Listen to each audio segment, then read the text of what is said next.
Kembalinya Sang Dewa Perang. Bab 96. Nathan duduk di larsi itu, Andrew hanya bisa dengan pasrah duduk di kursi sebelah kiri Antonius, dan Lisa duduk di sebelah Andrew. Kedua mata Lisa menatap Nathan dengan kebencian, kalau bukan karena Nathan, pasti dia sudah duduk di sebelah Antonius. Dan jika hari ini dia bisa menyenangkan Antonius, bisa jadi Andrew diangkat menjadi manajer departemen pembelian, dan dia sendiri bisa menjadi manajer departemen pemasaran. Sekarang, dalam hati Lisa penuh dengan penyesalan karena sudah memasukkan Nathan ke perusahaan. Kalau tahu akan seperti ini, dia tidak akan pernah merekomendasikan Nathan. Ini sama saja dengan menambah bebannya sendiri. Nathan, kalau bukan karena Pak Anton, apakah kamu bisa bergabung dengan perusahaan? Apa kamu bisa duduk dan makan di sini? Aku beritahu, dengan kemampuanmu itu, seumur hidup pun tidak akan bisa makan di Cafe Valley, dasar sampah. Andrew memaki Nathan dengan wajah muram. Ini adalah saatnya untuk Andrew mengangkat dan menunjukkan kesetiaannya kepada Antonius. Dia tidak akan melepaskan kesempatan itu. Plak, baru saja Andrew selesai berkata, tiba-tiba sebuah tamparan langsung melayang ke pipinya. Tamparan itu seketika membuat semua orang terkejut. Semua orang menatap Andrew dengan wajah linglung, sedangkan Andrew membelalak tidak percaya, dia tidak menyangka Nathan berani menamparnya. Sedangkan Antonius yang duduk di tengah, mengernyitkan keningnya, Nathan menamparkan Andrew di hadapannya, benar-benar tidak menganggapnya ada di Shirley. Tamparan ini hanyalah peringatan untukmu, aku tidak menghabisimu karena aku masih menghormati Paman Darby. Kalau kamu berani tidak sopan padaku lagi, aku tidak akan segan-segan untuk memenggal kepalamu. Nathan menatap Andrew dengan dingin, suaranya seakan sabit pencabut nyawa, tatapan matanya jelas menunjukkan hasrat membunuh. Tatapan itu sudah membuat Andrew sangat terkejut, sekujur tubuhnya gemetaran, dan membeku bagaikan es. Melihat pria itu menamparkan kekasihnya, Lisa langsung berteriak dengan kencang. Nathan, kamu sudah gila, iya. Kenapa kamu menamparkan Andrew? Nathan, kamu bahkan berani menamparkan Pak Andrew. Aku mau lihat bagaimana kamu akan berakhir. Habislah sudah. Seorang karyawan biasa berani menamparkan manajer departemen pemasaran, dia harus dipecat. Karyawan lain mulai membantu Andrew bersuara, mereka menjilat pada Andrew. Akan mengatasi hal ini, tapi, Antonius tidak bergeming sedikit pun, dia tidak mengatakan apapun, membuat suasana di ruangan VIP menjadi sedikit mencekam dan hening. Hidangkan lauknya, semuanya berhenti berbicara. Setelah beberapa saat kemudian, Antonius akhirnya bersuara. Tapi perkataan Antonius membuat mereka merasa aneh, mereka tidak mengerti, masalah sudah seperti ini, tapi Antonius malah tetap membiarkan Nathan ikut makan. Seharusnya dia langsung memecatnya dan mengusirnya. Lantas apakah Nathan benar-benar punya hubungan dengan Antonius? Tidak mungkin. Sikap Nathan terhadap Antonius barusan, sudah menjelaskan kalau mereka berdua tidak berteman. Mereka sedikit terheran, tidak tahu dari mana Nathan punya nyali untuk memukuli Andrew, dan Antonius tidak peduli. Bab 97. Lisa terus mengusap wajah Andrew yang sudah bengkak dan memelototi Nathan dengan tatapan mata yang dingin. Segera, beberapa orang pelayan berjalan masuk dan menghidangkan lauk pauk yang mewah dan segar. Semua lauk itu tidak ada yang murah, dan begitu menggugah selera. Setelah melihat meja yang penuh dengan hidangan, mata mereka akhirnya beralih dari Nathan, dan mereka semua seolah meneteskan air liur. Nathan mengangkat sumpitnya dan mulai makan terlebih dulu. Sikap Nathan membuat mereka sangat ingin mengomentarinya tapi tidak ada yang berani buka suara, apalagi karena Antonius juga tidak mengatakan apapun, jadi mereka hanya bisa diam. Ayo semuanya, silahkan dimakan, tidak usah malu-malu. Setelah Antonius berkata seperti itu, mereka yang sudah tidak bisa menahan diri langsung mulai melahap makanannya. Bagaimanapun mereka hanyalah karyawan biasa, mereka tidak pernah memakan makanan semewah ini. Mata Lily yang melihat makanan lezat di hadapannya juga memanas, tapi dia masih bisa mengontrol dirinya dan tidak menggila seperti yang lainnya. Tapi seperti itu sangat merugikan, karena lauk yang awalnya sangat diinginkan sudah habis direbut orang lain. Nathan menyadari kalau Lily sedikit malu-malu, dan membantu Lily mengambilkan lauk. Lily, makanlah lebih banyak, lagi pula kita tidak membayar, kalau tidak makan akan rugi. Segera, Nathan sudah mengisi penuh piring milik Lily dengan lauk pauk itu. Melihat sikap Nathan membuat Antonius merasa jengkel, dia sangat ingin tahu apa yang membuat Sarah begitu menyukai Nathan. Dan saat yang lainnya sedang makan, Antonius sama sekali tidak makan, dia terus melirik jam tangannya seolah sedang menunggu sesuatu. Nathan, aku ke kamar mandi sebentar ya. Lily berdiri dan berjalan keluar dari ruangan VIP. Setelah beberapa menit, Lily kembali ke ruangan VIP dengan panik, wajahnya memucat dan kembali duduk di samping Nathan. Lily, ada apa? Nathan bertanya dengan curiga. Tidak ada apa-apa, Lily segera menggelengkan kepalanya dengan wajah yang pucat. Brak, tapi pada saat Lily baru selesai bicara, pintu ruangan VIP ditendang oleh seseorang, dan 4 pria kekar melangkah masuk ke dalam. Gadis kecil, kamu mau lari begitu saja setelah menabraldu. Tidak minta maaf dulu pada kakakmu ini, hah? Salah seorang pria kekar itu berkata pada Lily dengan mulut yang menganga. Aku tidak sengaja, maaf. Lily kaget dan segera bangkit berdiri dan meminta maaf kepada pria kekar itu. Melihat ruangan mereka diterobos oleh sekelompok orang juga membuat karyawan lain terkejut, hanya Antonius saja yang menyeringai. Orang yang ditunggu-tunggu olehnya akhirnya datang. 4 orang pria kekar itu adalah bawahannya Richard, tadi Antonius sudah bertemu dengan mereka. Meminta maaf saja sudah selesai. Kamu sudah menabrakku, paling tidak, kamu harus menemaniku hari ini. Salah seorang pria kekar itu berkata dengan senyuman jahat di wajahnya. Kalau begitu, biarkan aku hanya untuk bersulang dengan kalian. Lily tidak takut minum alkohol, karena dia juga cukup kuat minum. Lily menuangkan 2 gelas anggur dan menyerahkan salah satunya kepada pria kekar itu. Prang! Hanya saja pria kekar itu sengaja menyentuh tangan Lily saat Lily menyerahkan gelas itu kepadanya, sehingga membuatnya berteriak dan menjatuhkan gelas itu ke lantai dan anggur yang ada di dalamnya juga tumpah pada pria kekar itu. Pria kekar itu marah dan hendak turun tangan. Nathan segera berdiri dan menarik Lily ke belakangnya, dan menatap pria kekar itu dengan dingin. Aku mewakilinya untuk meminta maaf pada kalian. Pria kekar itu mengintip Antonius, dan Antonius berusaha keras untuk mengedipkan matanya. Seketika pria kekar itu langsung mengerti kalau orang yang ada di depannya adalah orang yang ingin dihabisi oleh Antonius. Kamu kira kamu itu siapa, bisa mewakilinya minta maaf begitu saja? Pria kekar itu menarik kerah baju Nathan, dan hendak menyeretnya keluar dari ruangan VIP. Sekarang karena mereka sudah tahu orangnya, mereka bisa menyeretnya ke tempat tersembunyi dan menghabisinya. Ada terlalu banyak orang kalau mereka langsung membunuh Nathan di sini. Pria kekar itu mengulurkan lengannya ke arah kerah baju Nathan. Namun, saat lengannya hanya beberapa inci dari kerah baju Nathan, dia langsung mencengkram pergelangan tangan pria kekar itu, dan mengerahkan sedikit tenaganya, pria kekar itu langsung berteriak kesakitan dan melepaskan tangannya.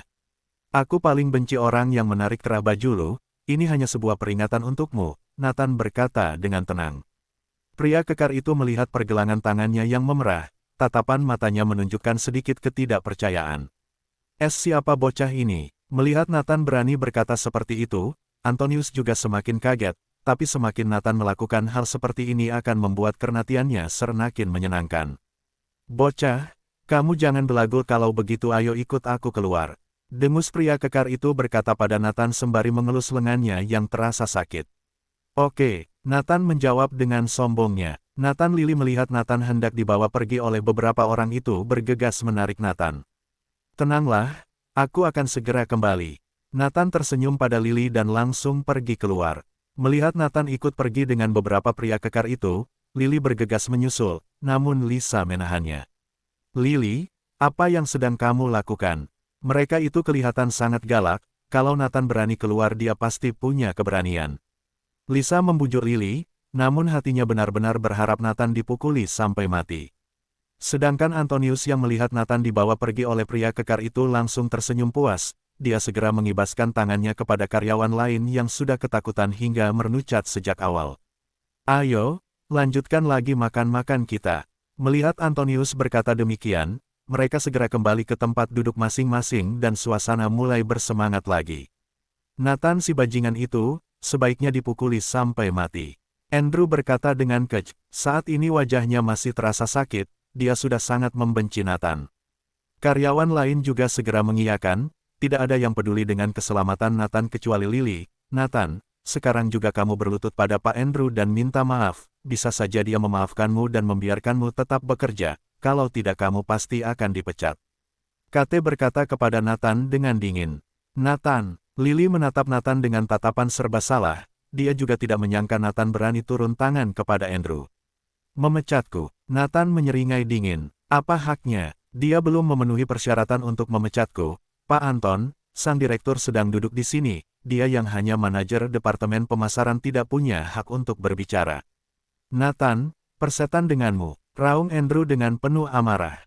Aku akan menghabisimu. Plak, Andrew baru saja selesai berkata dan segera menerjang ke arah Nathan, tapi Nathan kembali melayangkan sebuah tamparan kepadanya. Nathan sangat cepat, membuat Andrew tidak sempat menghindar.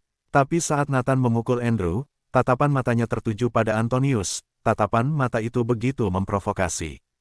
Hanya saja raut wajah Antonius sama sekali tidak berubah. Ditampar 2 kali berturut-turut membuat Andrew sangat kesal, dia langsung mengamuk dan berkata pada Nathan. Nathan, aku, plak, Andrew baru membuka mulutnya, namun sebelum suaranya sempat keluar, Nathan kembali menamparnya. Nathan, plak, aku, plak, setiap Andrew membuka mulut, Nathan langsung menamparnya dengan kuat, telapak tangan dapat terlihat dengan sangat jelas di kedua sisi wajah Andrew. Andrew ketakutan, dia menatap Nathan dengan gemetar dan tidak berani membuka mulutnya lagi. Dan semua orang menatap Nathan dengan ketakutan, tidak ada seorang pun yang berani bersuara. Bahkan Kate juga langsung gemetaran dan kembali duduk, bibirnya gemetar, dan dia tidak berani mengucapkan sepatah kata pun, dia takut Nathan akan menamparnya juga. Hanya saja, semua orang menjatuhkan tatapan mereka pada Antonius, karena dia adalah manajer utama di perusahaan, dan sekarang seorang staf biasa sedang memukuli manajer departemen. Ini merupakan hal yang serius, dan mereka ingin melihat bagaimana Antonius bab 98. Dan setelah keluar dari ruangan VIP, Nathan mengikuti 4 orang pria kekar itu menuju halaman belakang melihat jumlah orang yang ada di halaman belakang semakin sedikit. 4 orang itu mulai mengepung Nathan. Nathan melihat mereka dan menyeringai. Aura membunuh di tubuh kalian begitu kuat, apa kalian ingin membunuhku? Bocah, ada orang yang menjual nyawamu, kamu juga jangan salahkan kami, salahkan saja hidupmu yang mengenaskan. Aku akan bertindak dengan cepat agar kamu tidak terlalu merasa kesakitan, kata pria kekar yang tadi tangannya dipelintir oleh Nathan. Baru selesai berbicara, 4 orang pria kekar itu mengeluarkan pisau dan menatap Nathan dengan sangar. Apakah kalian bisa memberitahu kepadaku yang sudah akan mati ini, siapa yang menjual nyawaku? Nathan melirik 4 pria kekar yang memegang pisau dan bertanya dengan santai. Tidak boleh, ini adalah aturannya. Salah seorang pria kekar itu menggelengkan kepalanya. Kalau tidak boleh, aku akan tanyakan kepada bos kalian. Nathan berkata dan hendak berjalan menuju ruangan manajer yang ada di atas. 4 pria kekar itu tercengang, mereka tidak menyangka Nathan ternyata tidak takut pada mereka, dan wajah mereka mulai muram. Bajingan, beraninya, cari mati. Hal, sambil berkata, 4 pria kekar itu bergerak bersamaan dan terlihat jelas akan menyerang Nathan dengan pisau. Suwos, Nathan bahkan tidak melihat ke-4 orang itu, dia menggerakkan tangannya dengan ringan dan membuat pergelangan tangan ke-4 orang itu seperti dihancurkan oleh sesuatu, dan pisau yang ada di tangan mereka langsung terjatuh di tanah. Seketika, 4 pria kekar itu menjadi kebingungan, melihat Nathan yang berjalan memasuki restoran dan menuju ke atas, mereka seketika terkejut. Tidak satupun dari mereka yang menyadari kalau tadi Nathan menyentuh mereka, hanya saja pisau yang ada di tangan mereka terjatuh ke lantai begitu saja, dan membuat pergelangan tangan mereka tiba-tiba kemerahan dan terlihat bekas darah. Dan saat bayangan Nathan menghilang, mereka baru menyadarinya dan segera mengejar Nathan.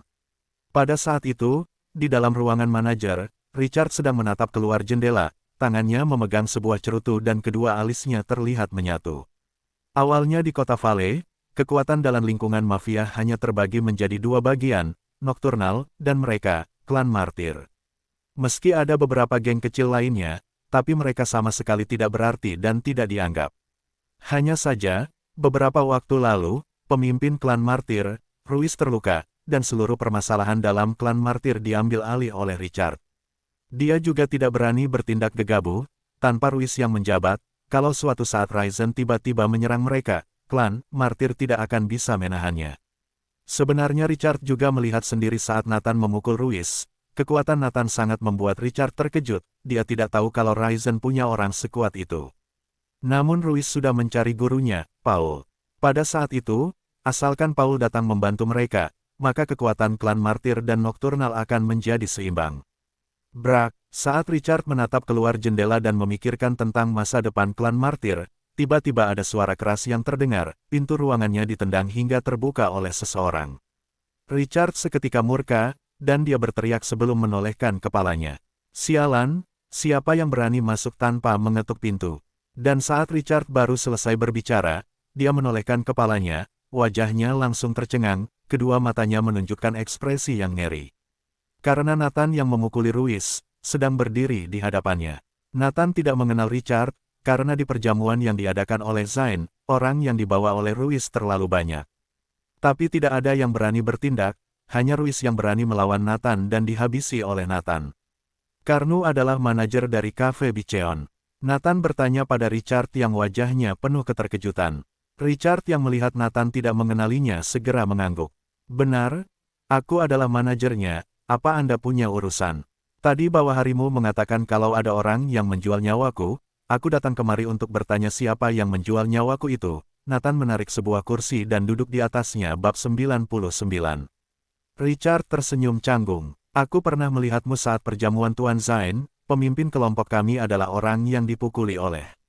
Sudut bibir Richard berhenti bergerak, dan dengan ragu dia menelan ludahnya berkata, dirimu, lalu, kalau kamu tahu aku yang memukuli Ruiz, kenapa tidak mencariku untuk balas dendam? Malah begitu sungkan terhadapku, Nathan berkata dengan tatapan yang bingung. Nocturnal dan Martir memang tidak pernah akur sejak awal, sekarang Nathan bahkan memukuli Ruiz. Menurut logika, kalau anggota Martir melihatnya, pasti akan menganggapnya sebagai musuh. Namun Richard yang ada di hadapannya malah sangat sungkan padanya, bahkan bisa dibilang sangat menghormatinya. Tuan, Anda jangan bergurau, dengan kemampuanmu, aku mana berani mencari masalah kepadamu untuk membalas dendam, kecuali aku sudah bosan hidup. Richard menjawab dengan ketakutan di hatinya. Nathan tersenyum, dia tidak menyangka Richard akan sejujur ini, seorang pria sanggup membungkuk dan merendah juga termasuk tindakan yang heroik. Sekarang sudah bisa memberitahuku, siapa yang menjual nyawaku? Tanya Nathan dengan dingin. Pria itu, bernama Antonius, dia memberiku uang 500 juta dan memintaku melakukan hal ini padamu. Richard tidak berani merahasiakannya, dia tidak akan membuat dirinya kehilangan nyawanya hanya karena sebuah aturan. Nathan mendengus, dia sudah menebak sejak awal kalau ini pasti ulah Antonius. Nathan berbalik dan keluar dari ruangan, dan di saat itulah Richard menyadari kalau dia berkeringat hebat sampai sekujur tubuhnya basah. Tuan Richard, jadi dia orang yang melukai pemimpin kita. Mudah sekali, sama sekali tidak terlihat. Setelah Nathan pergi, salah seorang pria kekar itu bertanya dengan kaget. Namun, sebelum pria itu selesai berbicara, Richard menjawab dengan wajah serius. Beritahu yang lainnya, sebelum pemimpin Lita kembali, siapapun tidak boleh menyinggung manusia setengah iblis itu. Baik, mereka mengangguk dan segera memberitahukan kabar itu kepada rekan lainnya. Dan pada saat itu, di dalam ruangan VIP, Antonius sudah minum dengan sangat bahagia dengan yang lainnya. Saat melihat Nathan dibawa pergi, Antonius dan Andrew merasa sangat bahagia. Mereka makan dan minum dengan puas. Antonius melambai-lambaikan tangannya dan berkata, hari ini sampai di sini saja, besok masih harus bekerja.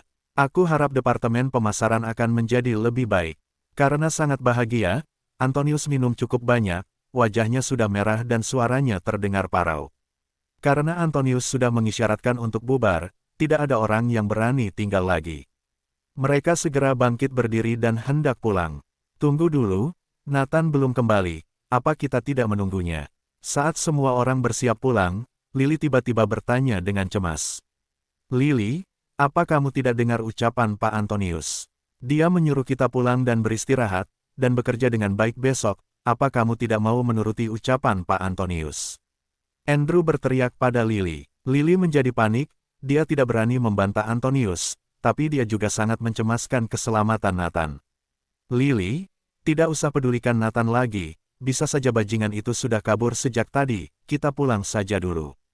Lisa membujuk Lily. Lily yang melihat situasi itu juga hanya bisa bersiap pulang dan menunggu kabar selanjutnya. Antonius yang ada di samping menyeringai dan tersenyum sinis.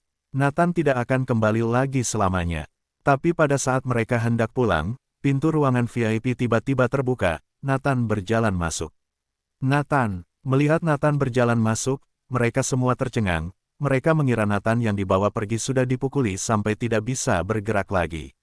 Dan yang paling terkejut adalah Antonius, jelas-jelas dia sudah berpesan agar mereka membantunya menghabisi Nathan, tapi kenapa Nathan muncul saat ini? Nathan Lily yang melihat Nathan kembali langsung menghampiri dengan bersemangat. "Kak, kamu kenapa bisa kembali?" Antonius bertanya dengan ketidakpercayaan.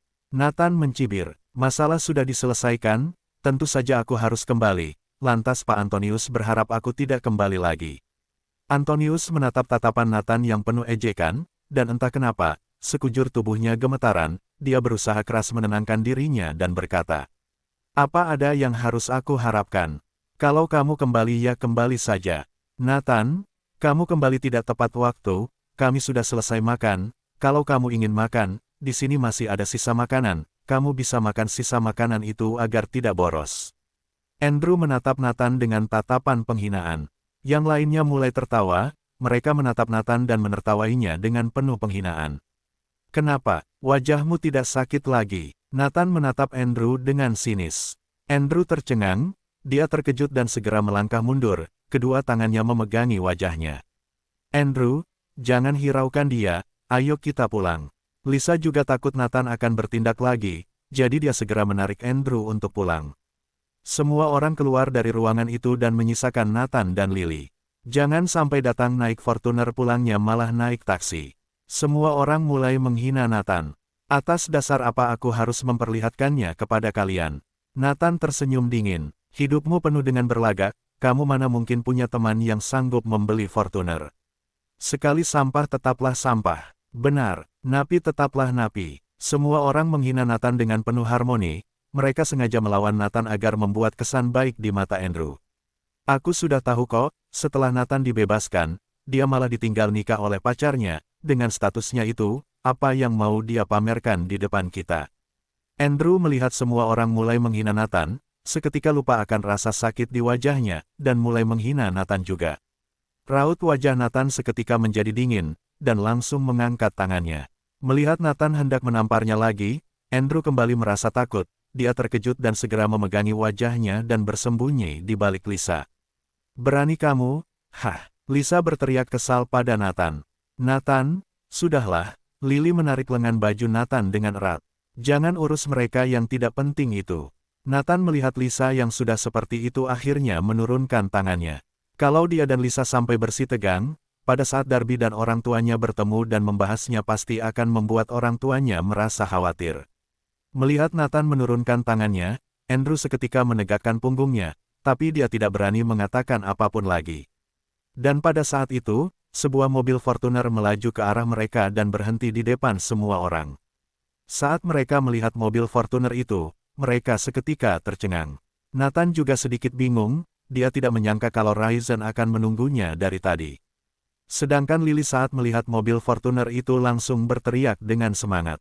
"Ini dia mobilnya. Tadi Nathan datang dengan mobil ini." Dan saat mobil Fortuner itu berhenti, seorang pria muda yang mengenakan jas turun dan berjalan ke hadapan Nathan lalu berkata dengan sangat sungkan, "Tuan, silahkan, menjual nyawamu." Richard mengernyitkan keningnya, namun kedua matanya mulai menunjukkan rasa ketakutan, dan sekujur tubuhnya tidak berhenti gemetar. Dia teringat Antonius yang ingin membunuh seseorang, entah kebetulan macam apa, ternyata orang yang ingin dibunuh oleh Antonius adalah iblis yang ada di hadapannya. Dan pada saat Richard kebingungan hendak menjawab apa, keempat pria kekar itu berlari mati-matian menuju ruangan. "Tuan Richard, orang ini kekuatannya lumayan juga, kami berempat tidak bisa menghadapinya," dan dia bergegas menuju kemari. Salah seorang pria kekar itu berkata pada Richard. Saat itu juga Richard hampir terkulai di lantai. Kalau begitu, orang yang Antonius minta untuk bunuh adalah Nathan yang ada di hadapannya. Richard menyesal, kalau dia tahu orang itu adalah Nathan, jangankan 1 miliar, diberikan uang sebanyak apapun dia tidak akan berani. Ruiz yang begitu hebat saja langsung dihabisi Nathan dengan 1 kali serangan. "Tuan Nathan, aku benar-benar tidak tahu orang itu adalah Anda, kalau aku tahu, diberi 100 nyawa pun aku tidak akan berani." Richard yang dihadapkan dengan situasi ini hanya bisa meminta maaf langsung kepada Nathan. Ini yang diartikan kalau orang harus menundukkan kepalanya di bawah atap. "Kamu mengenalku?" Nathan mengernyitkan keningnya sedikit terkejut. Bab 100. "Tidak, lebih baik kita makan ke tempat lain. Lily berkata pada Nathan sembari menarik tangannya. Untuk apa makan makanan sisa, dasar brengsek. Mendengar ucapan mereka, setelah pergi, Lily yang dari tadi hanya diam sekarang penuh amarah. Kamu tidak kenyang? Nathan bertanya pada Lily dengan bingung. Kamu dibawa pergi oleh mereka, aku merasa cemas. Jadi, Lily menundukkan kepalanya, dia sangat mencemaskan keselamatan Nathan, jadi dia tidak selera makan. Melihat Lily seperti itu, Nathan merasa sedikit bersalah dan tersenyum sambil berkata, "Ayo, kita makan di warteg." Nathan membawa Lily meninggalkan tempat itu. Sedangkan di luar kafe Bicheon, Andrew sedang membukakan pintu mobil dengan hormat untuk Antonius. "Pak Anton, silahkan naik." Antonius sudah menginjakkan satu kakinya ke dalam mobil, lalu kembali melangkah mundur dan berkata, "Kalian pulang saja dulu, aku lupa aku masih ada sedikit urusan yang harus diselesaikan." Antonius ingin bertanya pada Richard apa yang sebenarnya terjadi. Kalau Richard tidak bisa menyelesaikan perkara ini, maka dia akan meminta kembali uangnya. "Pak Anton masih ada urusan apa aku bisa membantu mengurusnya?" Seketika, Nathan beserta Lily berjalan keluar, wajahnya dipenuhi senyuman. "Brengsek," Andrew mendegus. "Jangan sok begitu jadi orang. Kamu pikir, kamu siapa?" Hah. Dia lalu berkata dengan hormat kepada Antonius. "Pak Anton, ada masalah apa? Aku pasti bisa membantumu mengurusnya." "Masalah pribadi, kalian pulang saja dulu." Setelah berkata, Antonius melirik Nathan dan berbalik kembali ke kafe Bicheon. "Nathan, bukannya tadi kamu datang naik Fortuner? Kalau begitu, sekarang kamu pulang apa ada Fortuner yang menjemputmu?" "Aku belum pernah melihat Fortuner, bisa tidak suruh temanmu datang agar aku bisa melihatnya," Kate tiba-tiba berkata dengan penuh penghinaan pada Nathan. "Benar, aku juga ingin melihat Fortuner itu." "Ya, aku juga ingin tahu, temanmu itu terlihat seperti apa." Nathan tersenyum, dia tidak menyangka Ryzen akan mengutus seseorang untuk datang menjemputnya, sepertinya dia takut kalau hubungan di antara mereka berdua akan terbongkar. Karena bagaimanapun reputasi Ryzen di kota Vale terbilang buruk. "Lily, ayo masuk ke mobil, kita makan yang enak." Nathan berkata pada Lily dengan santai. Mata Lily langsung bercahaya, dia mengangguk dengan bahagia, dia tidak pernah naik mobil Fortuner sebelumnya. Setelah masuk ke dalam mobil, Nathan sengaja menurunkan jendela dengan bangga, dia menatap sekelompok orang itu dengan tatapan mengejek. "Aku duluan." "Iya." Segera, mobil Fortuner itu melaju pergi, meninggalkan Andrew dan sekelompok orang itu dalam kebingungan. "Wah, bajingan itu benar-benar naik Fortuner, brengsek. Apa mobil Fortuner itu benar-benar milik temannya?" Semua orang merasa bingung dan juga kesal. Palingan itu hanya Fortuner sewaan, cih." Andrew meludah dengan kasar, lalu naik ke mobilnya dan melaju pergi. Semua orang yang melihat itu hanya bisa bubar dan pulang ke rumah masing-masing. Dan saat itu, di dalam ruangan kantor di Cafe Bicheon, Antonius yang terlihat sangat kesal sedang menemui Richard. "Kak Richard, seingatku klan martir punya aturan yang sangat ketat, dan tidak pernah gagal dalam melakukan suatu hal, kenapa hari ini Nathan masih hidup? Bahkan dia tidak terluka sedikitpun." Antonius bertanya pada Richard dengan dingin. Mendengar ucapan Antonius, Richard bangkit berdiri dan menghampiri Antonius. Langkali kakinya terlihat sangat mengintimidasi, aura membunuh yang sangat kuat menguar dari dalam tubuhnya. Dan saat di hadapannya, dia langsung melayangkan sebuah tamparan pada pipi Antonius, dan membuatnya terhuyung ke lantai. Plak, Antonius yang baru saja mendarat di lantai langsung ditodong dengan pisau oleh keempat bawahan Richard, membuat Antonius merasa semakin takut lagi. "Sialan, aku hampir mati karenamu. Berani sekali datang kemari untuk berbicara denganku. Kalau bukan karena uang sampahmu itu, aku pasti sudah menguliti tubuhmu hingga menjadi kerongkongan saja." Richard berteriak marah pada Antonius. Seketika itu Antonius menjadi kebingungan, dia tidak mengerti apa yang terjadi pada Richard, kenapa dia tiba-tiba semarah ini padanya. "Tuan Richard, aku tidak berani tidak percaya padamu, hanya saja masalah ini tidak berhasil diselesaikan, apa uang 500 juta itu bisa dikem?" Sret! Antonius belum sempat menyelesaikan perkataannya, tiba-tiba seorang pria kekar itu menggoreskan pisau itu dengan kuat di leher Antonius, dan membuat lehernya seketika berdarah. "Auh!" Terdengar teriakan Antonius yang menahan rasa sakit di lehernya. "Bagaimana caramu bicara pada Tuan Richard? Hah? Apakah kamu tidak tahu aturan kami?" Uang yang sudah kami terima tidak bisa dikembalikan. Segera pria kekar itu berteriak padanya. Ini sudah mengagetkan Antonius, dia merasa di lehernya sedang ada sebuah pisau yang dingin, dan tidak berani bicara lagi, hanya uang tidak sebanding dengan nyawanya.